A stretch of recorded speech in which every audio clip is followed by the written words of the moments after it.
I've been thinking a lot about the book of Ecclesiastes in light of the current crisis. Some find this book pretty depressing. It is a bleak book.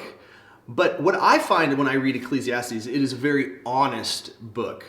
So Ecclesiastes is an Old Testament book. It's a fairly short book. It would be a great book for you to read this week as you get into the scripture and think about what's going on in our world.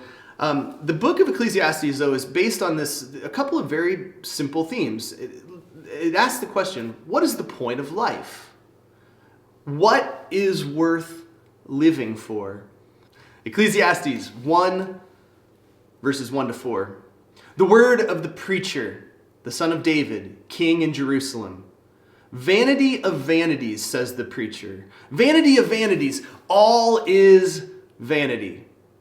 What does a man gain by all the toil at which he toils under the sun? A generation goes and a generation comes, but the earth remains forever.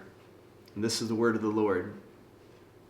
Two opening notes as we think about the book of Ecclesiastes. One, the author refers to himself as the preacher in this translation. Your translation may say something like teacher.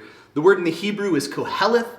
And Koheleth is just the one who gathers together to proclaim. And so in the book of Ecclesiastes, the preacher is this character who has gone out and sought what is worth living for.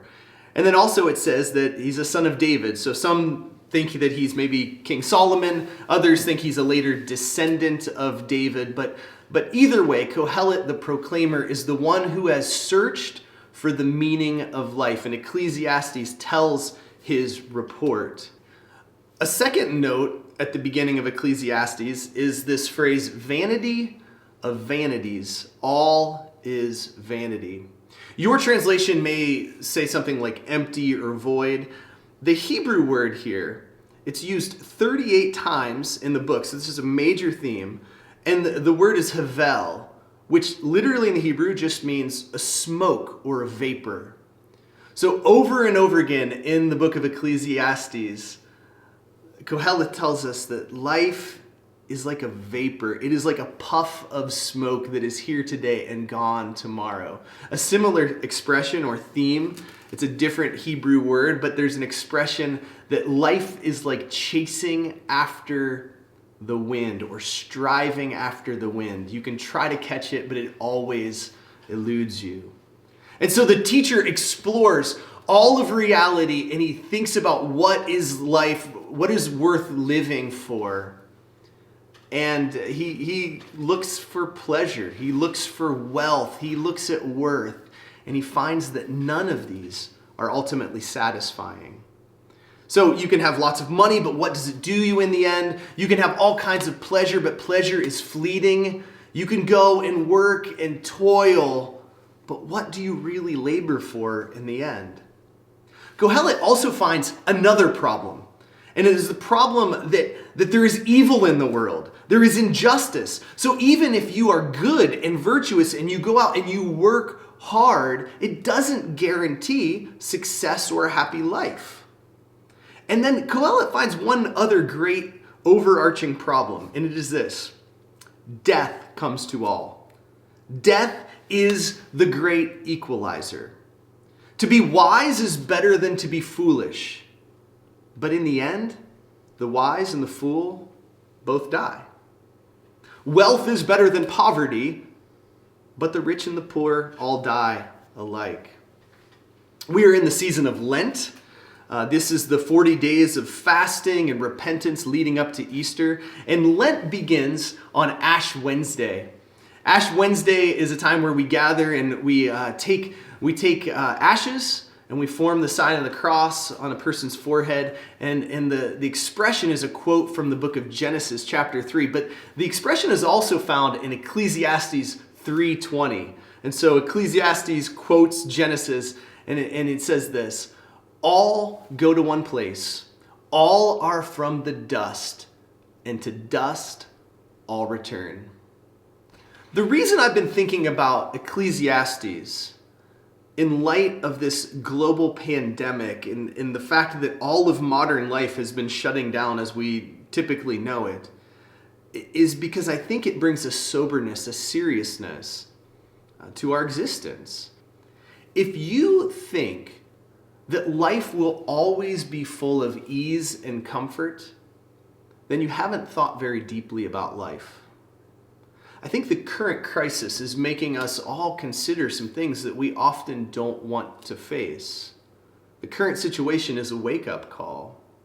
The great 17th century philosopher Blaise Pascal talked about the great problem of distractions and diversions in our society. He wrote this like 350 years ago, but he said this: "I have often said that the sole cause of man's unhappiness is that he does not know how to stay quietly in his room." We don't want to think about the hard things of life. So Pascal said we divert our attention. We distract ourselves. We entertain ourselves to not think about the most important things. There's a lot of fear these days because we are having to face our mortality. We are having to face the fragility of our society and our economy, and we're often thinking about the hardships that may be coming. Well, this is a bleak message, so is there any good news? I've never been accused of being an optimist, but let me get to the final summary of Ecclesiastes. Ecclesiastes, at the very end of the book, ends with this summary.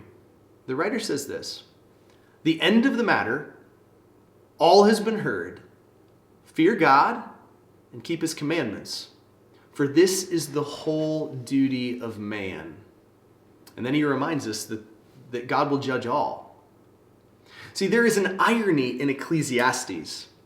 If we try to build our lives on wealth or pleasure or work, we will be chasing after the wind.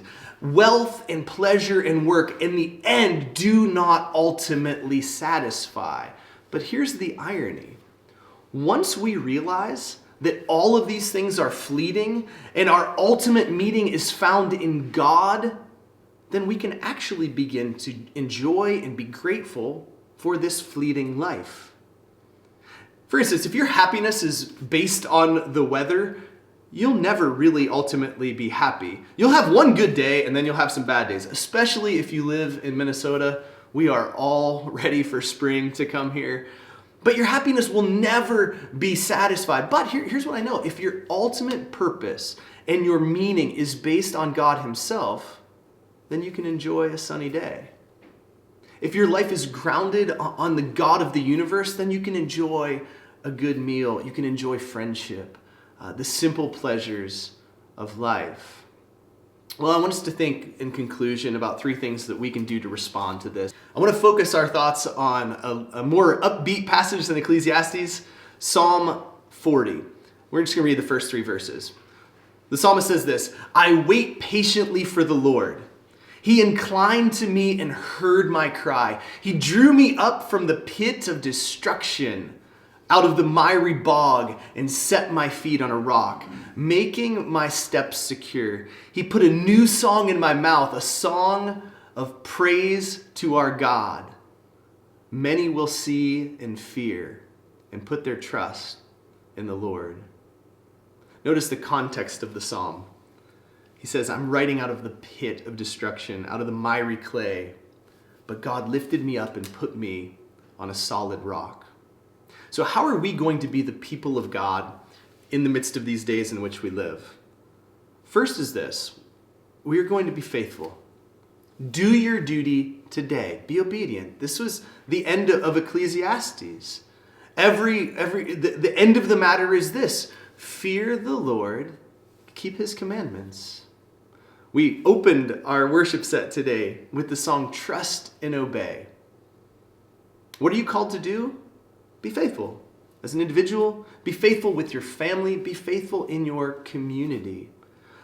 Take your attention off of all that's going on nationally and globally. It's good to pay attention and use wisdom, but here's the thing. See, I'm pretty political. I think about politics a lot. I have amazingly brilliant ideas when it comes to politics. And you know what's never happened to me? No president ever in my life has ever called me and said, "Hey, Tristan, I need your advice on things. They just don't care. They don't know who I am.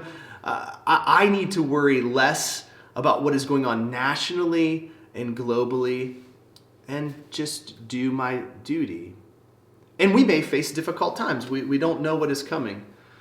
In the great novel, The Lord of the Rings, the wizard, and I think he was a part-time theologian, Gandalf. He has just finished in the first book explaining to Frodo, the little hobbit, the great evils that are going on in the world. And he talks about this great evil ring that Frodo has ended up with. And Frodo's freaking out. And he says to Gandalf, he says, I wish that it need not have happened in my time. And Gandalf gives great wisdom. He says, so do I. And so do all who live to see such times. But that is not for them to decide. All we have to decide is what to do with the time that is given to us. We are called to be faithful. Secondly, we are called to be a people of joy. Our hope is not in this temporal society, in this temporal life. Our hope transcends this world. And there is a seriousness to the time in which we are living, but that does not mean that it should strip us of our joy. We're going to conclude our time of worship today with two more songs. And the first song that you'll hear after the sermon is the song Come Thou Fount. And there's a line in Come Thou Fount. It says, tune my heart to sing thy praise. The God of grace calls me to songs of loudest praise. So here's my challenge to you. As you worship with your family today, sing as loud as you want to sing. Like nobody's going to hear you. This is your opportunity to sing loud and sing badly. All over this community, we should be a people who are singing. Maybe our neighbors will hear us. Steve Norman, this is your time to shine. Sing out because we are a people of joy in the midst of difficult days. And lastly, we are called to be a people of trust. I don't know how this is all going to end, but I know that we're not guaranteed anything anyway. Having gone through personal tragedy in my own loss and my wife and I losing our child, it was unthinkable. And yet one of the things we have talked about is there is a bit of a freedom that comes when you go through the worst thing you can possibly imagine. And the freedom is this: it won't get much worse. And at the end of the day, we found that there's still joy. We still have hope. We can still trust. And so the last song of our worship set this morning is the song It Is Well. This is a song we had in our daughter's funeral service. And it is a song that talks about no matter what you are going through, we can still trust in the God of the universe. The song was written by a man named Horatio Spafford in the 1800s. He was married to his wife Anna in 1861.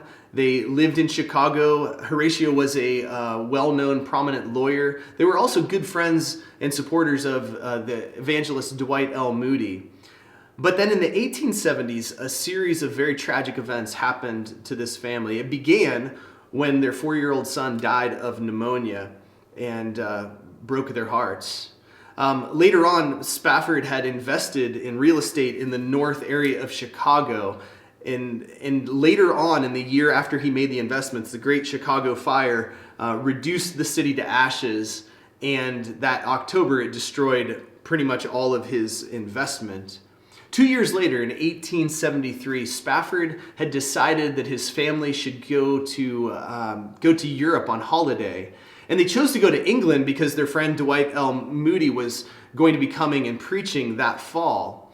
So he was delayed in Chicago with business, so he sent his family ahead, his wife and his 4 children. Daughters, 11-year-old Annie, 9-year-old Margaret, 5-year-old Elizabeth, and 2-year-old Tanetta.